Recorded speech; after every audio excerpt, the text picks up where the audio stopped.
सुनकर आंसू आ जाएंगे। जहाँ समाप्त हो जाती है आशा, वहाँ से शुरू होती है श्री कृष्ण की लीला।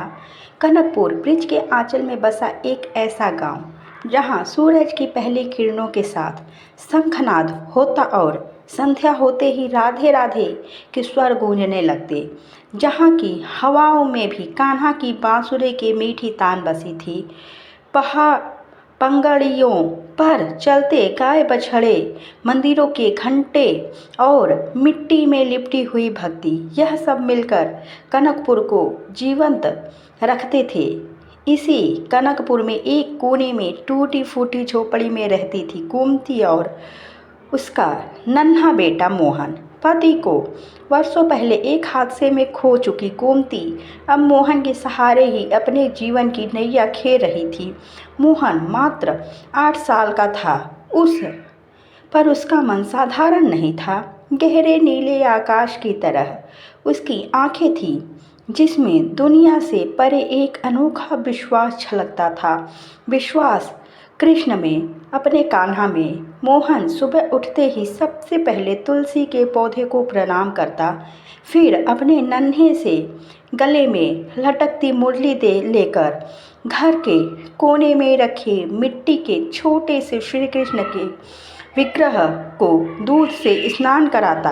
कई बार तो गांव के बड़े बुजुर्ग कहते, यह लड़का तो साक्षात नंदलाल का अंश है, इसकी आंखों में देखो, कहीं श्री कृष्ण खुद तो नहीं झांकते। पर किस्मत ने इस माँ बेटे की मुस्कान में एक गहरी दरार डाल दी थी। एक दिन जब मोहन गायों के पीछे दौड़ रहा था, तभी वह अचानक गिर पड़ा। गोमती भागती हुई पहुंची। मोहन के ओठ नीले पड़ रहे थे, शरीर तप रहा था। गांव के वैद्य को बुलाया गया। उन्होंने नाई टटोरी, माथे पर चिंता की लकीर खींच गई। यह साधारण बुखार नहीं है, गोमती वैद्य ने गहरी आवाज में कहा। मोहन के फेफड़ों में संक्रमण है, यह बहुत खतरनाक हो सकता है, जल्द इलाज चाहिए, और वह भी गांव के बाहर बड़े अस्पताल में। गोमती के पैरों तले जमीन खिसक गई। इलाज शहर में पैसे कहाँ से लाएं?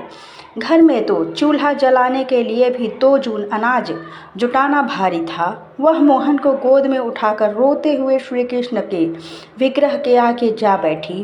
कृष्ण, हे मेरे लाला, मेरा मोहन तो तेरा है ना, तू ही कुछ कर, नहीं तो मैं भी जीते जी मर जाऊंगी। लेकिन वक्त किसी की फरियाद सुनता है क्या? मोहन की हालत हर दिन बिगड़ती जा रही थी। वह बिस्तर से उठ भी नहीं पाता था। उसकी मासूम आंखें बस अपनी माँ को देखती और हल्की सी मुस्कान देती, मानो कहना चाह रही हो, माँ घबराना मत, मेरा कृष्ण आएगा। माँ के लोग भी मोहन से गांव के लोग भी मोहन से बहुत स्नेह करते थे।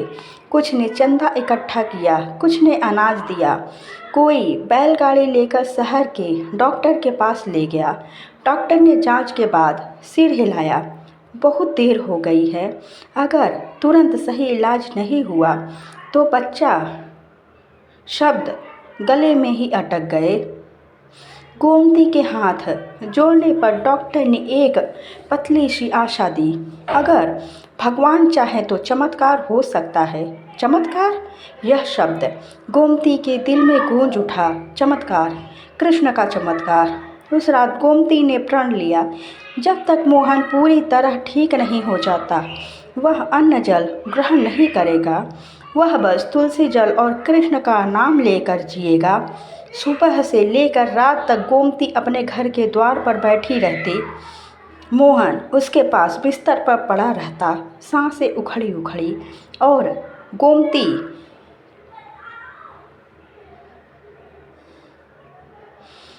गोमती गाती रहती, श्याम तेरी बंसी पुकारे राधा नाम, श्याम तेरी बंसी पुकारे राधा नाम। गांव वाले आते, सिर झुकाकर चले जाते, सभी की आंखों में आंसू, लेकिन कोई कुछ नहीं कर सकता था। एक रात जब आकाश काले बादलों से घिरा था, बिजली कड़क रही थी, तभी मोहन की सांसें और धीमी हो गई। गोमती ने मोहन का नन्हा हाथ पकड़ लिया। मोहन लाल, आंखें मत बंद करना, तेरा कृष्ण आएगा न, तू बस थोड़ा और सह ले बेटा। उसकी आंखों से धार धार आंसू बह रहे थे। पूरे गांव में खबर फैल गई। मोहन पूरे गांव में खबर फैल गई, मोहन की हालत बहुत नाजुक है। गांव के सारे लोग इकट्ठा हो गए। हर कोई प्रार्थना कर रहा था, कृष्ण से, गोवर्धन नाथ से, राधा रानी से। मोहन की आंखें धीरे धीरे मूंदने लगी। उसकी सांसें अब केवल रुकने का इंतजार कर रही थी। अचानक एक अजीब सी मीठी सुगंध हवाओं में फैल गई। बिजली की गड़गड़ाहट के बीच कहीं से बांसुरी का मधुर तान सुनाई दी। सबकी नजरें उठ गई। कहाँ से आ रही थी वह बांसुरी? गोमती ने अपने आंसुओं से भीगी आंखों से आकाश की ओर देखा और जैसे समय थम गया, झोपड़ी के द्वार पर एक नीला प्रकाश फैला, जैसे कोई चंद्रमा उतर आया हो और उस प्रकाश में एक अलौकिक छवि प्रकट हुई। पीतांबरधारी, मोर पंख मुकुट धारी, बांसुरी बजाते हुए स्वयं श्री कृष्ण। वह दृश्य ऐसा था कि सांसें थम जाए। झोपड़ी के द्वार पर खड़े थे स्वयं श्री कृष्ण। चरणों में नीले कमल खिल रहे थे और आसपास का वातावरण शीतल, शांत और दिव्य हो गया था। उनकी बांसुरी से निकलती रागिनी मोहन के शरीर में प्राण फूंकने लगी। गोमती अवाक थी। गांव के सारे लोग नतमस्तक हो गए। कोई सोच भी नहीं सकता था कि स्वयं गोविंद उनके छोटे से गांव में आएंगे, वह भी एक निरीह विधवा और उसके नन्हे बालक की पुकार सुनने। कृष्ण मुस्कुराए। उनकी आंखों से करुणा की गंगा बह रही थी। धीरे धीरे वे मोहन के पास आए। मोहन लगभग निष्प्राण हो चुका था। उसकी धड़कनें बेहद मंद थी। कृष्ण ने अपनी कोमल उंगलियों से मोहन के माथे को छुआ और फिर प्रेम से उसके सिर पर हाथ फेरा। तुरंत एक अद्भुत घटना घटी। मोहन के शरीर से एक हल्का सुनहरा प्रकाश फूट पड़ा। उसके ओंठों पर मुस्कान लौट आई। सांसें सामान्य हो गई। चेहरे पर रतिम आभा लौट आई। मोहन ने आंखें खोल दी। माँ, मोहन ने धीमी आवाज में कहा। गोमती ने उसे अपने सीने से भींच लिया। वह फूट फूट कर रो रही थी। वह रो रही थी जैसे कोई मरा हुआ बच्चा अचानक जी उठे। कृष्ण मुस्कुराते रहे, बांसुरी बजाते रहे। गांव के लोग जयकारे लगा रहे थे। जय कन्हैया लाल की, जय श्री कृष्ण गोपाल की। हर आँख नम थी, हर दिल द्रवित था। कुछ क्षणों के लिए वातावरण थमा रहा। फिर श्री कृष्ण ने बहुत मधुर स्वर में कहा, जब तक मनुष्य के हृदय में सच्ची श्रद्धा और भक्ति होती है, तब तक कोई दुख उसे तोड़ नहीं सकता। जहाँ आशा समाप्त होती है, वहीं से मेरी लीला प्रारंभ होती है। कृष्ण ने गोमती की ओर देखा। उनकी आंखों में असीम करुणा थी। तेरी प्रार्थना ने मुझे खींच लाया है माँ। सच्चे प्रेम और विश्वास के आगे तो मैं स्वयं भी बंध जाता हूँ।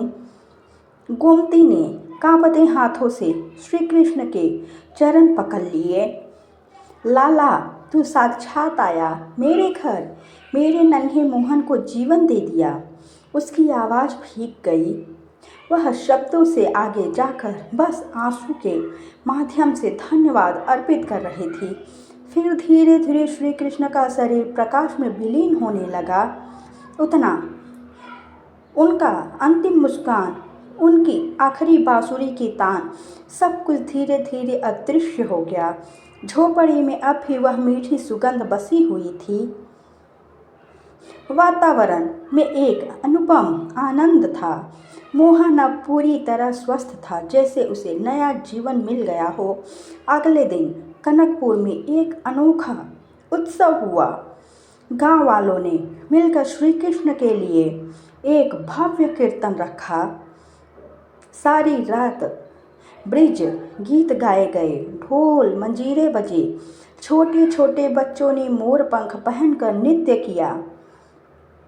गोमती ने मोहन को नए कपड़े पहनाए, उसके माथे पर तिलक लगाया और मोहन वह अब पहले से भी अधिक सुंदर, अधिक तेजस्वी लग रहा था।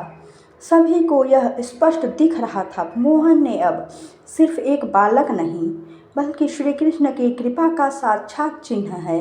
अब मोहन, जो कभी बीमार और दुर्बल बच्चा था, चमत्कारी ढंग से स्वस्थ हो चुका था। पर केवल इतना ही नहीं, उसकी आंखों में अब एक अद्भुत तेज था, एक अजीब सी गहराई थी।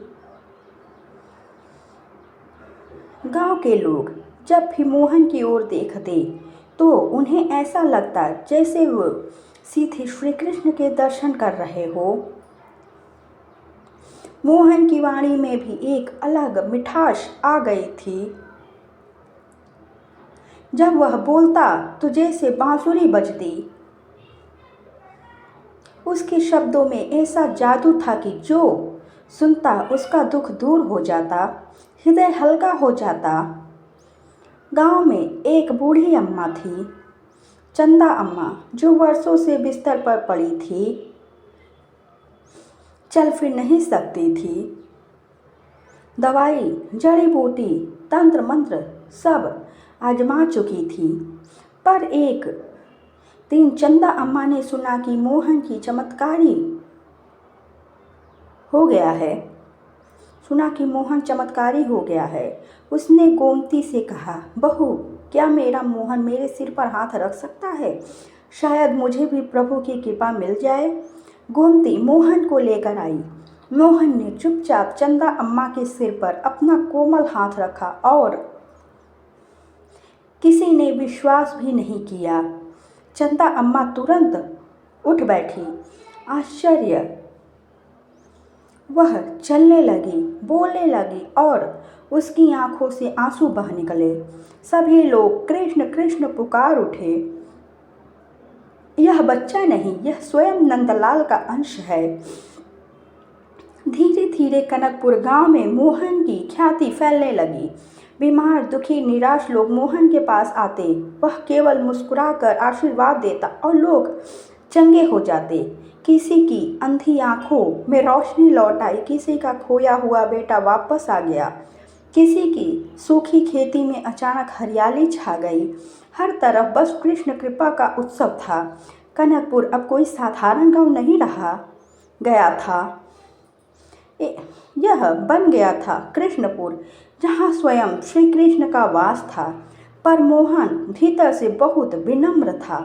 वह जानता था, यह सब मेरी शक्ति नहीं, यह तो प्रभु की लीला है।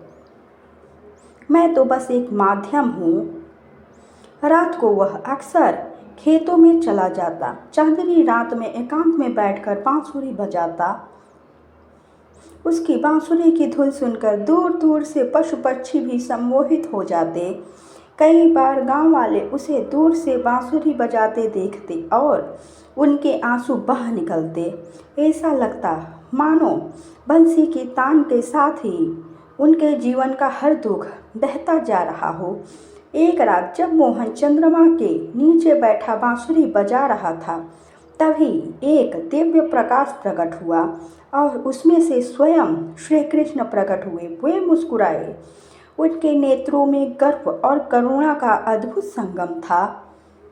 कृष्ण ने मोहन से कहा, प्यारे मोहन, तूने मेरा कार्य भली भांति निभाया है। अब तू केवल एक छोटे से गांव के लिए नहीं बल्कि पूरे संसार के लिए आशा का दीपक बनेगा। मोहन ने हाथ जोड़कर कहा, प्रभु, मैं तो केवल आपका एक छोटा सा दास हूँ, अब जैसा चाहो वैसा कर लो। कृष्ण ने मोहन के सिर पर हाथ फेरा। एक दिव्य तेज मोहन के भीतर समा गया। कुछ समय बाद कनकपुर में भयंकर विपत्ति आ गई। गांव में महामारी फैल गई थी। एक भयानक बीमारी ने कई लोगों को अपनी चपेट में ले लिया था। बच्चे, बूढ़े, जवान सब असहाय हो गए थे। चारों ओर चीख पुकार मच गई थी। गांव पर मानो मृत्यु का साया मंडरा रहा था। डॉक्टर आए, वैद्य आए, पर कोई कुछ न कर सका। दवाइयाँ भी बेअसर हो गई। गांव वाले थक हार कर मोहन के द्वार पर आकर रोने लगे। मोहन, तू ही हमारी आखिरी आस है। प्रभु ने तुझे भेजा है, हमें बचा ले बेटा। मोहन की आंखों से आंसू बह निकले। वह जानता था अब कुछ असाधारण करना पड़ेगा। उसने माँ गोमती से आशीर्वाद लिया, फिर चुपचाप गांव के बीचों बीच विशाल पीपल के पेड़ के नीचे बैठ गया। मोहन ने आंखें बंद कर ली। वह कृष्ण का स्मरण करने लगा। उसका मन पूरी तरह श्री कृष्ण में लीन हो गया। धीरे धीरे उसके चारों ओर तेजस्वी प्रकाश फैलने लगा। गांव वाले दंग रह गए।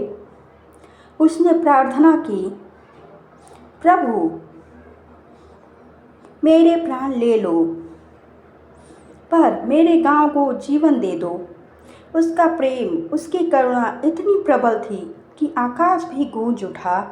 तभी एक दिव्य चमत्कार हुआ। पूरा वातावरण बदल गया। महामारी का असर घटने लगा। बीमार लोग उठने लगे। बच्चे की हंसी गूंजने लगी। गांव में फिर से जीवन लौट आया था। पर इस चमत्कार के साथ ही मोहन का शरीर धीरे धीरे शिथिल होने लगा। उसने माँ गोमती का हाथ थामा, धीरे से मुस्कुराया और धीरे धीरे उसकी सांसें मंद पड़ने लगी। सब लोग रो रहे थे, पर मोहन के चेहरे पर एक अद्भुत शांति थी। अंतिम क्षणों में सबने देखा, एक तेजस्वी स्वर्णिम प्रकाश के बीच स्वयं श्री कृष्ण प्रकट हुए। उन्होंने मोहन को अपनी गोद में उठा लिया। कृष्ण मुस्कुराए और बोले, चल मोहन, अब तू मेरे धाम चलेगा। तेरी सेवा, तेरा प्रेम अमर रहेगा। और फिर मोहन का शरीर दिव्य प्रकाश में लीन हो गया। उस दिन के बाद कनकपुर, अब कृष्णपुर में एक विशाल मंदिर बना, मोहन कृष्ण धाम, जहां आज भी लोग मोहन की कहानी सुनकर रो पड़ते हैं। जहां आज भी कहा जाता है, जब कोई अंतिम सांस में भी श्री कृष्ण को पुकारता है, वो कृष्ण अवश्य आते हैं। गोमती माँ को भी बाद में वही समाधि मिली। लोग उन्हें भी माँ गोमती के रूप में पूजते हैं। जहाँ आशा समाप्त हो जाती है, वहाँ से कृष्ण की लीला शुरू होती है। और जो सच्चे प्रेम से पुकारता है, उसे नंदलाल कभी भी निराश नहीं करते। मोहन का जीवन आज भी यह सिखाता है, प्रेम करो, सेवा करो और प्रभु पर अटूट विश्वास रखो। फिर देखो कैसे असंभव भी संभव हो जाता है। बोलो राधे राधे। अगर आपको ये कहानी अच्छी लगी हो तो प्लीज़ कमेंट बॉक्स में जय श्री कृष्ण राधे राधे ज़रूर लिखें।